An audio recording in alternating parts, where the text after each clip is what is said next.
ವಾಗ್ದಾನ ನಿನಗೆ. ಆದರೆ ಇಟ್ಸ್ ಸ್ಪೆಷಲ್. ದಾವೀದನು ಮೂಲಕ ಇಸ್ರಾಯೇಲ್ ಎಲ್ಲರಿಗೂ ಬಿಡುಗಡೆ, ಆದರೆ ದಾವೀದನು ವಿಶೇಷಿತವನು. ಎಲ್ಲರಿಗೂ ಬಿಡುಗಡೆ, ಆದರೆ ದಾವೀದನಾಗಿ ನಿಂತುಕೊಳ್ಳುವುದಕ್ಕೆ ವಾಗ್ದಾನವನ್ನ ಅವನಂತೆ ನಂಬಬೇಕು. ಹಲ್ಲೆಲೂಯಾ.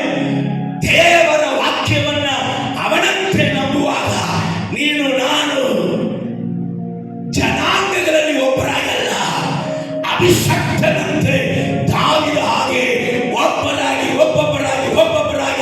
ಒಬ್ಬೊಬ್ಬರಾಗಿ ಪ್ರಜ್ವಲಿಸುವಂತ ಹೆಸರುಳ್ಳದಂತ ವ್ಯಕ್ತಿಯಾಗಿ ದೇವರು ಮಾರ್ಪಡಿಸುವುದಕ್ಕೆ ಸಜ್ಜನಾಗಿದ್ದಾನೆ. ಹಲ್ಲೆಲೂಯಾ. Praise the lord. ಗಮನಿಸೋಣ. ಯೆಶಾಯ ಪ್ರವಾದನೆ ಪುಸ್ತಕ 14ನೇ ಅಧ್ಯಾಯ 24ನೇ ವಾಕ್ಯ. ಗಟ್ಟಿಯಾಗಿ ಓದ್ರಿ. ಯೆಶಾಯ ಪ್ರವಾದನೆ ಪುಸ್ತಕ 14ನೇ ಅಧ್ಯಾಯ 24ನೇ ವಾಕ್ಯ. ಸೇನಾಧೀಶ್ವರನಾದ ಯೆಹೋವನ ಆಣೆಯಿಟ್ಟು ಹೇಳುವುದೇನೆಂದರೆ, ಸೇನಾಧೀಶ್ವರನಾದ ಯೆಹೋವನು ಆಣೆಯಿಟ್ಟು ಹೇಳುವುದು ಏನಂತಾರೆ? ನಾನು ಸಂಕಲ್ಪಿಸಿದ್ದೇ ನೆರವೇರುವುದು. ಇಲ್ಲಿ ಗಮನಿಸ್ರಿ. ಯಾರ ಆಣೆಯಿಟ್ಟು ಹೇಳ್ತಾರೆ?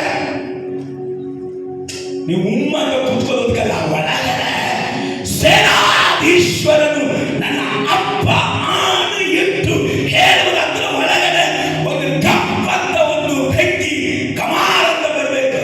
ಹಲ್ಲೆಲೂಯಾ. ಗ್ಯಾಸ್ ಇದ್ರೆ, ಸಿಲಿಂಡರ್ ಒಳಗಡೆ ಗ್ಯಾಸ್ ಇದ್ರೆ ಬೆಂಕಿ ಕಪ್ಪಂತ ಬರುತ್ತದೆ. ಹಲ್ಲೆಲೂಯಾ. ವಾಕ್ಯ ಕೇಳುವಾಗ ಒಳಗಡೆ ಅಭಿಷೇಕ ಇದ್ರೆ ಬೆಂಕಿ ಕಪ್ಪಂತ ಉರಿಯುತ್ತದೆ. ಹಲ್ಲೆಲೂಯಾ. ಸೇನಾಧೀಶ್ವರನಾದ ಯೆಹೋವನು ಆಣೆಯಿಟ್ಟು ಹೇಳುವುದು ಏನಂದರೆ, ನಾನು ಸಂಕಲ್ಪಿಸಿದ್ದೇ ನೆರವೇರುವುದು.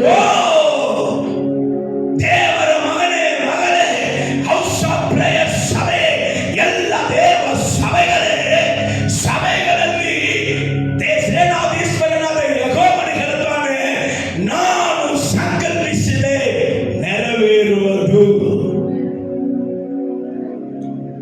ಅಧಿಕಾರಿ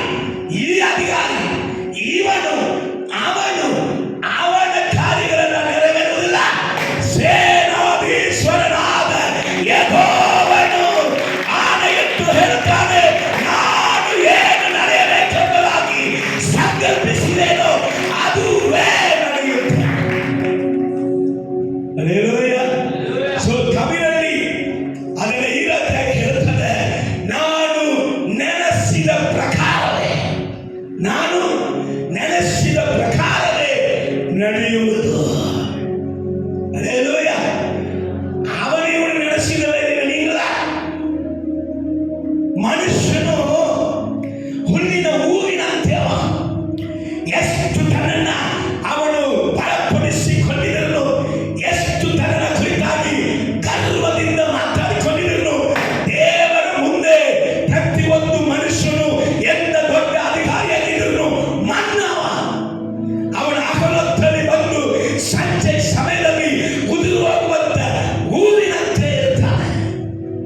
ದೇವರ ಸಂಕಲ್ಪವನ್ನ ಯಾವ ಮನುಷ್ಯನು ದೇವರ ತನ್ನ ಹೃದಯದಲ್ಲಿ ನೆನೆಸಿಕೊಂಡಿದ್ದದನ್ನ ಯಾವುದೇ ಶಕ್ತಿಗಳು ಬದಲಾಯಿಸುವುದಕ್ಕೆ ಸಾಧ್ಯವೇ ಇಲ್ಲ. ಆಮೇಲೆ ಬಾಯಿಂದ ಹಲ್ಲು ಉದುರುವುದಿಲ್ಲ. ಆಮೇಲೆ ಗಟ್ಟಿಯಾಗೇನೆ ನನ್ನ ದೇವರು ಏನನ್ನ ಸಂಕಲ್ಪಿಸಿದಾನೋ ಅದನ್ನು ಮಾತ್ರವೇ ನಡೆಯುತ್ತದೆ. ಅದನ್ನು ಹೊರತುಪಡಿಸಿ ಒಂದೂ ನಡೆಯುವುದಿಲ್ಲ. ಹಲ್ಲೆಲೂಯಾ. ಕೆಳಗಡೆ ಉದ್ದೇಶಿಸಿದ್ದೇ ನಿಲ್ಲುವುದು. ನಾನು ಉದ್ದೇಶಿಸಿದೆ ನಿಲ್ಲುವುದು. ಇದು ಖಂಡಿತ. ಇದು ಬಾಯಿನಲ್ಲಿ ಇದು ಖಂಡಿತ. ಇದು ಖಂಡಿತ. ಯಾರು ಇವತ್ತಿನ ನಾಳೆ ಸಾಯುವ ಮನುಷ್ಯನ ನಿತ್ಯ ಜೀವಕಾಲವಾಗಿ ನಿತ್ಯನು ನಿರಂತರನಾಗಿರುವಂತ ಸರ್ವಶಕ್ತನಾದ ದೇವರು, ಸೇನಾಧೀಶ್ವರನಾದ ದೇವರು, ಪರಾಕ್ರಮಿಯಾದ ದೇವರು,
ಸಭೆಯಲ್ಲಿ ಇಂಥ ದೇಶದಲ್ಲಿ ಇದನ್ನ ಮಾಡಬೇಕೆಂಬುದಾಗಿ ಅವನು ಮಾಡಿ ಬಯಸಿದ ಕಾರ್ಯವು ತಡವಾಗುವುದಿಲ್ಲ, ತಡವಾಗುವುದೇ ಹೇಳಿಲ್ಲ.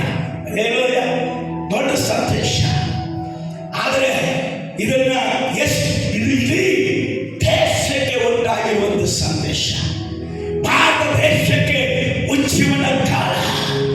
ಭಾರತ ದೇಶವನ್ನ ನೋಡಿ ಕರ್ತನು ಹೇಳ್ತಾನೆ, ಈ ದೇಶದಲ್ಲಿ ನನ್ನ ಸಂಕಲ್ಪವೇ ನೆರವೇರುತ್ತದೆ. ಹಲ್ಲೆಲೂಯಾ, ಈ ದೇಶದಲ್ಲಿ ನಾನು ಉದ್ದೇಶಿಸಿದರೆ ನೆರವೇರುತ್ತದೆ. ಇದು ಖಂಡಿತ, ಇದು ಖಂಡಿತ, ಇದು ಖಂಡಿತ. ಹಲ್ಲೆಲೂಯಾ, ಯಾರ್ಯಾರು ಏನೇನು ಕನಸು ಕಂಡಾನೆ.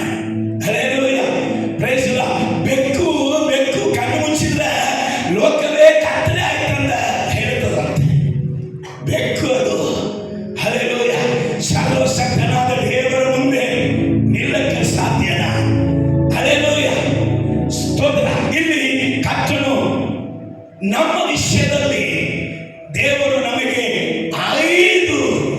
4 ತಿಂಗಳು ಮಾತಾಡಿ 5ನೇ ತಿಂಗಳು ಇದನ್ನು ಮಾತಾಡ್ತಾನೆ. ಹಲ್ಲೆಲೂಯಾ, ಜನವರಿಯಲ್ಲಿ ಕರ್ತನು ಯೆಶಾಯ ಪ್ರವಾದನೆ ಪುಸ್ತಕ 54:3ನೇ ವಾಕ್ಯದಲ್ಲಿ, ನೀ ಎಲ್ಲ ಕಡೆಗಳಲ್ಲಿಯೂ ಹಬ್ಬಿಕೊಳ್ಳಲಿ, ನಿನ್ನ ಗೂಡಾರಗಳನ್ನು ವಿಸ್ತರಿಸು, ನಿನ್ನ ಪರದೆಗಳು ಹರಡಲಿ. ನಿನ್ನ ಜನಾಂಗಗಳು ಏನ್ ಮಾಡ್ತಾರೆ?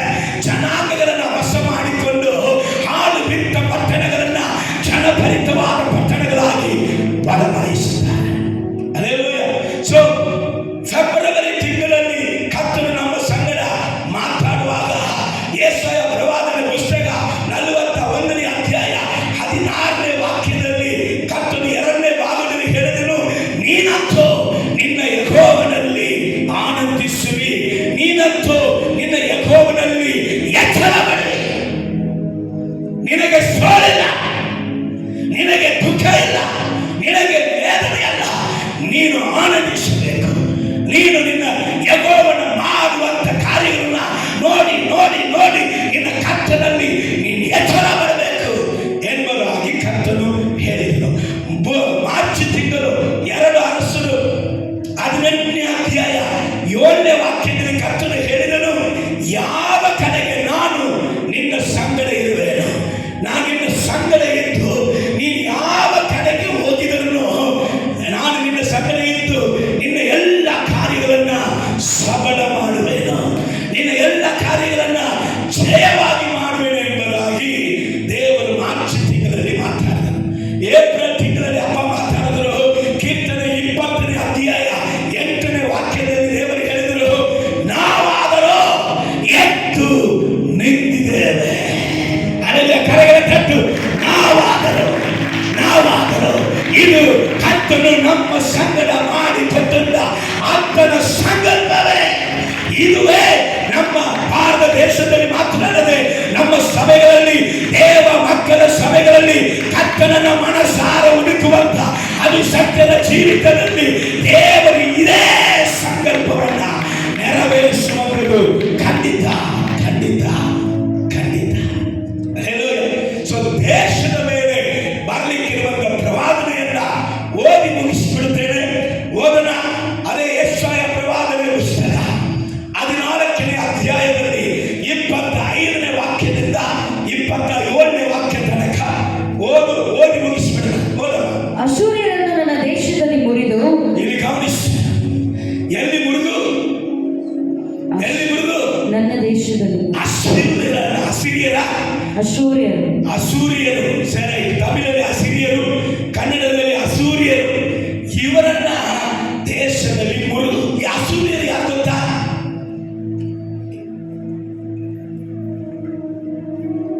ಇಟಕಿಯ ಅರಸನ ನಂಬಿಕೆಯನ್ನ ದೇವರ ಮೇಲಿಟ್ಟುಕೊಂಡು ವೈರಾಗ್ಯವನ್ನ ಜಕ್ಕುವುದಕ್ಕೆ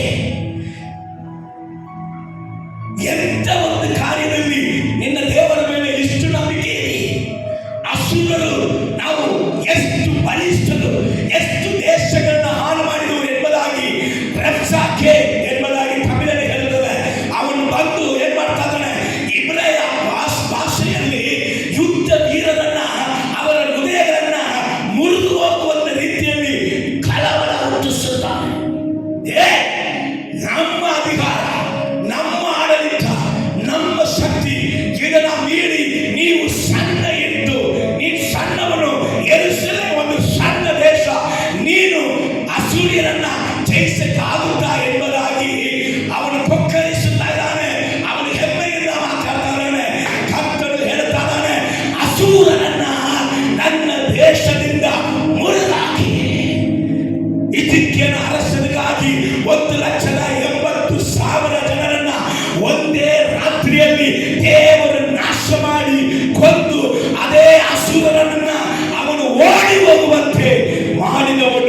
ಸೇನಾಧೀಶ್ವರನಾದ ಯೆಹೋವನು. ಕರ್ತನು ಹೇಳ್ತಾನೆ, ನಾನು ಸಂದೇಶ ಕೊಡಕ್ಕಾದ್ರೆ ಇವತ್ತು ರಾತ್ರಿ ಎಲ್ಲ ಮುಗಿಯಲ್ಲ. ಗೊತ್ತಾಗಬೇಕು ಅಸುರನನ್ನು ಯಾರಂದ್ರೆ ನಿನ್ನ ನಂಬಿಕೆಯನ್ನ ಚಕ್ಕುವವನು, ನಿನ್ನನ್ನು ಕಳವಳ ಹುಟ್ಟಿಸುವವನು. ಕರ್ತನು ಹೇಳ್ತಾನೆ, ನಿನ್ನನ್ನು ಕಳವಳ ಹುಟ್ಟಿಸುವವನು, ನಿನ್ನನ್ನು ಕರ್ತನಲ್ಲಿ ಮುಂದೆ ನಡೆಯಲಿಕ್ಕೆ ಆಗದೆ ದೇವರಲ್ಲಿ ವೈರಾಗ್ಯ ಉಳ್ಳವನನ್ನ ಕಾಲು ಚಕ್ಕುವಂತ ಅಸುರನನ್ನ ದೇವರು ಉರಿದಾಕಿ ಅವನ ಒಡೆದು ದೇವರ ರಾಜ್ಯವನ್ನ ಈ ಭಾರತ ದೇಶದಲ್ಲಿ ದೇವರ ಸಂಕಲ್ಪ, ದೇವರ ರಾಜ್ಯವು ಈ ಭಾರತ ದೇಶದಲ್ಲಿ ಕಟ್ಟಲ್ಪಡಬೇಕೆಂಬುದು ದೇವರ ಸಂಕಲ್ಪ. ಅದು ದೇವರ ಮನಸ್ಸು, ಅದುವೇ ನಡೆಯುವುದು, ಅದು ದೇವರ ಉದ್ದೇಶ. ಇದನ್ನ ತಡೆ ಮಾಡುವಂತ ಅಸೂರನನ್ನು ದೇವರೇನ್ ಮಾಡ್ತಾರೆ, ಮುರಿದಾಕಿ. ಆಮೇಲೆ ನನ್ನ ಬೆಟ್ಟಗಳ ಮೇಲೆ ತುಳಿದು ಬಿಡುವೆನು, ನನ್ನ ಬೆಟ್ಟಗಳ ಮೇಲೆ ತುಳಿದು ಬಿಡುವೆನು. ನನ್ನ ಬೆಟ್ಟ ಅಂದ್ರೆ ಕಲ್ವಾರಿ ಬೆಟ್ಟ, ಪ್ರಾರ್ಥನೆಯ ಬೆಟ್ಟ. ಪ್ರಾರ್ಥನೆಯಿಂದಲೇ ಪ್ರಾರ್ಥಿಸುವವನಿಂದಲೇ ಅವನನ್ನ ನನ್ನ ಕರ್ತನು ತುಳಿದು ಬಿಡಲಿಕ್ಕೆ ನಾನು ಕರಗಳ ತಟ್ಟು ಪ್ರಾರ್ಥಿಸುವಂತೆ ಈ ಕೂಸುಗಳಿಂದ, ಪ್ರಾರ್ಥಿಸುವಂತೆ ಈ ಮೊಳೆ ಕೂಸುಗಳಿಂದ ಅಸುರನನ್ನ ತನ್ನ ಬೆಟ್ಟದಲ್ಲಿ ದೇವರು ನಾಶ ಮಾಡುವಂತ ದೇವರ. ಆಮೇಲೆ ಆಗ ಅವರು ಹೂಡಿದ ನೊಗವು, ಆಗ ಅವರು ನನ್ನ ಮಕ್ಕಳ ಮೇಲೆ, ಭಾರತೀಯ ಮೇಲೆ ಹೂಡಿದ ನೊಗವು ನನ್ನ ಜನರಿಂದ ತೊಲಗಿ ನನ್ನ ಜನರಿಂದ ತೊಲಗಿ ಹೋಗಿ ಹೊರಿಸಿದ ಹೊರೆಯು ಹೊರಸಿರುವ ಹೊರೆಯು ನನ್ನ ಜನರ ಹೆಗಲಿಗೆ ದೂರವಾಗುವುದು. ನನ್ನ ಜನರ ಹೆಗಲಿಗೆ ದೂರವಾಗುವುದು. ಇದೇ ಲೋಕದಲ್ಲೆಲ್ಲ ನೆರವೇರಬೇಕಾದ ನನ್ನ ಉದ್ದೇಶ. ಇದೇ ಲೋಕದ ಮೇಲೆ ನೆರವೇರಬೇಕಾಗಿರುವಂತ ನನ್ನ ಸಂಕಲ್ಪ, ನನ್ನ ಉದ್ದೇಶ. ಈ ಭಾರತ ದೇಶ ಉಜ್ಜೀವನ ಬರುವಾಗ ಇಡೀ ಜಗತ್ತಿಗೂ ಉಜ್ಜೀವನ ಎಂಬುದಾಗಿ ನಂಬುವವರು ಮಾತ್ರ ಕರಗಳ ತಂದಿ ದೇವರನ್ನ ಆರ್ಪಡಿಸು, ಆರ್ಪಡಿಸು. ನೀನು ನಾನುವೇ ಇಡೀ ಜಗತ್ತಿಗೆ ಉಜ್ಜೀವನದ ಪಾತ್ರೆಗಳಾಗಿದೆ. Hallelujah, hallelujah. ಆಮೇಲೆ ಇಡೀ ಜಗತ್ತಿಗೆ ಹಲ್ಲೆಲೂಯಾ. ಓದ ಮಗಳೇ, ಇದೇ ಜನಾಂಗಗಳ ಮೇಲೆಲ್ಲ ಚಾಚಿದ ನನ್ನ ಕೈ, ಇದೇ ಜನಾಂಗಗಳ ಮೇಲೆಲ್ಲ ಸಾಕ್ಷಿದಂತ ನನ್ನ ಕೈ ಸೇನಾಧೀಶ್ವರನಾದ ಯೆಹೋವನು ಉದ್ದೇಶ ಮಾಡಿದ್ದಾನೆ. ಸೇನಾಧೀಶ್ವರನಾದ ಯೆಹೋವನು ಉದ್ದೇಶ ಮಾಡಿದ್ದಾನೆ. ಇದನ್ನು ಯಾರು ವ್ಯರ್ಥಪಡಿಸುವರು? ಯಾರಿದನ್ನು ವ್ಯಕ್ತಪಡಿಸುವರು? ಯಾರಿದನ್ನು ವ್ಯಕ್ತಪಡಿಸುವರು? ಸೇನಾಧೀಶ್ವರನಾದ ಯೆಹೋವನು ಉದ್ದೇಶ ಮಾಡಿದದನ್ನ, ಆಕಾಶ ಭೂಮಿಯನ್ನ ಒಂದು ಮಾತ್ರದಲ್ಲಿ ಸೃಷ್ಟಿ ಮಾಡಿದಂತ ಸರ್ವಶಕ್ತನಾದ ದೇವರ ಆತನಾಗಿದ್ದಾನೆ. ಅದೇ ಭೂಮಿಯನ್ನ, ಅದೇ ಆಕಾಶವನ್ನ ನಾಶ ಮಾಡಿ ಹೊಸ ಭೂಮಿಯನ್ನ, ಹೊಸ ಆಕಾಶವನ್ನ ಸೃಷ್ಟಿ ಮಾಡುವಂತ ಸರ್ವಶಕ್ತನ ಆತನೇ. ಆತನ ಸಂಕಲ್ಪವನ್ನ ಯಾರು ವ್ಯಕ್ತ ಮಾಡುವುದು? ಹಲ್ಲೆಲೂಯಾ. ಇದರ ಒಳಗಡೆ ಇದೆಯಾ? ಇದೆಯಾ? ಇದರ ಒಳಗಡೆ ವೈರಾಗ್ಯ ಅಗ್ನಿ ಉಂಟ?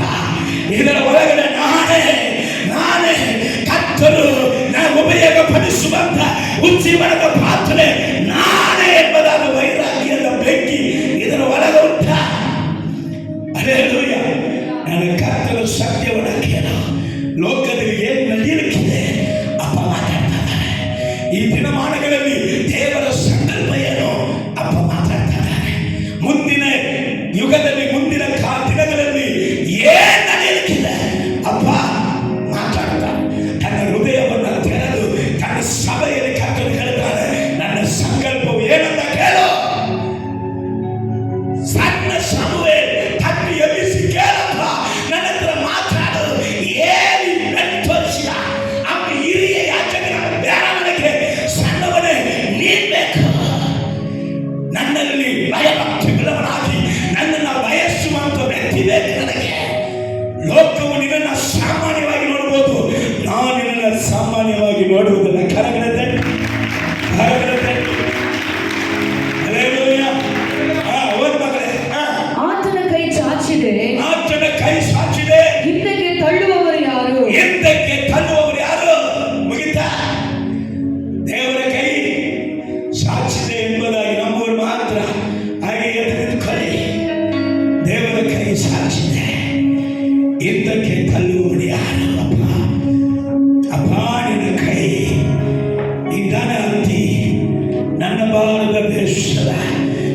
ಜೀವನದ ಮನೆ ಅಂತ ಹತ್ತು ಪ್ರಾರ್ಥಿಸಿದಲ್ಲ. ಅಪ್ಪ ಹೇಳ್ತಾರೆ, ನಿನ್ನ ಪ್ರಾರ್ಥನೆಯನ್ನ ಕೇಳಿ ನನ್ನ ಕೈ ಸಾಚಲ್ಪಟ್ಟಿದೆ, ನನ್ನ ಕೈ ಸಾಚಲ್ಪಟ್ಟಿದೆ. ಇನ್ನು ಮೌನವಾಗಿ ನಿಂತುಕೊಳ್ಳುತ್ತೀಯಾ? ಅಪ್ಪ ಮನೆಯಲ್ಲಿ ಮಾತಾಡುತ್ತೀಯಾ? ಇನ್ನು ಮೌನವಾಗಿ ನಿಂತುಕೊಳ್ಳುತ್ತೀಯಾ? ಅಪ್ಪ ಕೈ ಸಾಚಲ್ಪಟ್ಟಿದೆ ಎಂಬುದಾದ ಈ ಜೀವವುಳ್ಳ ವಾಕ್ಯವನ್ನು ನಂಬಿ ಕರ್ತನ ಬಳಿಯಲ್ಲಿ ಆತನ ಉದ್ದೇಶದ ದಿನಗಳು ಅದು ನೆರವೇರುವುದಕ್ಕಾಗಿ ನಾನೇನ್ ಮಾಡ್ಬೇಕಪ್ಪ, ಇನ್ನು ನಾನೇನ್ ಮಾಡ್ಬೇಕಪ್ಪ, ಇದು ನನ್ನ ದೇಶದ ಮೂಲಕ ಇಡೀ ಜಗತ್ತಲ್ಲಿ ನೆರವೇರುವುದಕ್ಕೆ ನನ್ನ ಭಾಗ ಏನು ಕೇಳ್ತೀಯಾ? ನಿನ್ನ ಶಬ್ದ ಕೇಳ್ತಾ ಇಲ್ಲ. ನಿನ್ನ ದೇವರು ನಿನ್ನ ಪದ್ಯದಲ್ಲಿ, ನಿನ್ನ ದೇವರು ನಿನ್ನ ಮುಂದೆ, ನಿನ್ನ ಬಾಯಿ ಮಾತುಗಾಗಿ, ನಿನ್ನೊಂದಿಗೆ ಮಾತಾಡುವುದಕ್ಕಾಗಿ ನಿನ್ನ ದೇವರು ನಿನ್ನ ಮುಂದೆ ನಿಂತಿದ್ದಾನೆ. ಇದನ್ನು ಅನೇಕ ಜ್ಞಾನಿಗಳಿಗೆ ಮನೆ ಮಾಡಿ ಬಾಲಕನಾಗಿರುವಂತ ನಿನಗೆ ನನಗೆ ಅಪ್ಪ ತಿಳಿಸುತ್ತಾ ಇದ್ದಾನೆ.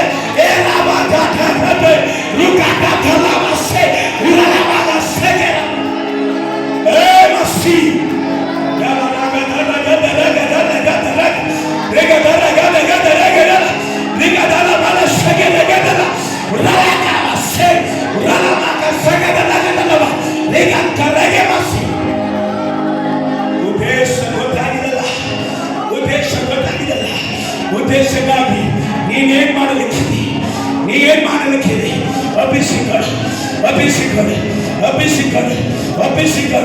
ಅಭಿಷೇಕಗಳು ಶಾಬಾಲ ಕಡಲ ಅಂತರ ಕಡಲ ಸೆಕೆ ಅರಕ ಕಡಲೆ ಅಂತಲು ಅರಿಕೆ ಮಾಡು.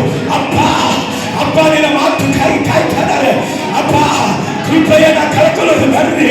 ಕೃಪೆ ಹೋದರೆ ಸಿಗುವುದಿಲ್ಲ. ಕೃಪೆಯ ಕಾಲದಲ್ಲಿ ಕೃಪೆಯನ್ನ ಕರ್ತನು ನಿನ್ನ ಸಮ್ಮುಖಕ್ಕೆ ತಂದಿರುವಾಗ ಉಪಯೋಗಪಡಿಸಿಗಳು. Hallelujah.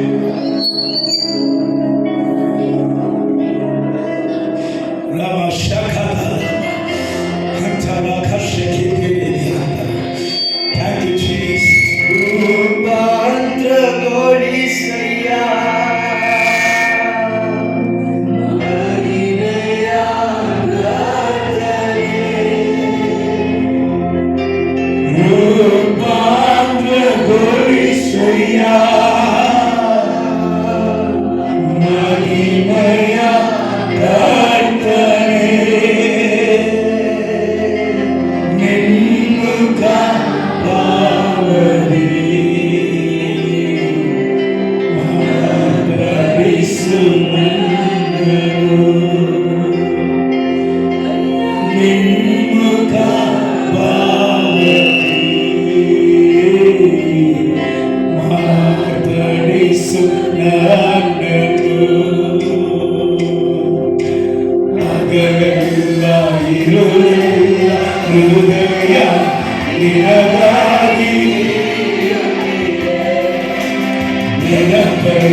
Glory.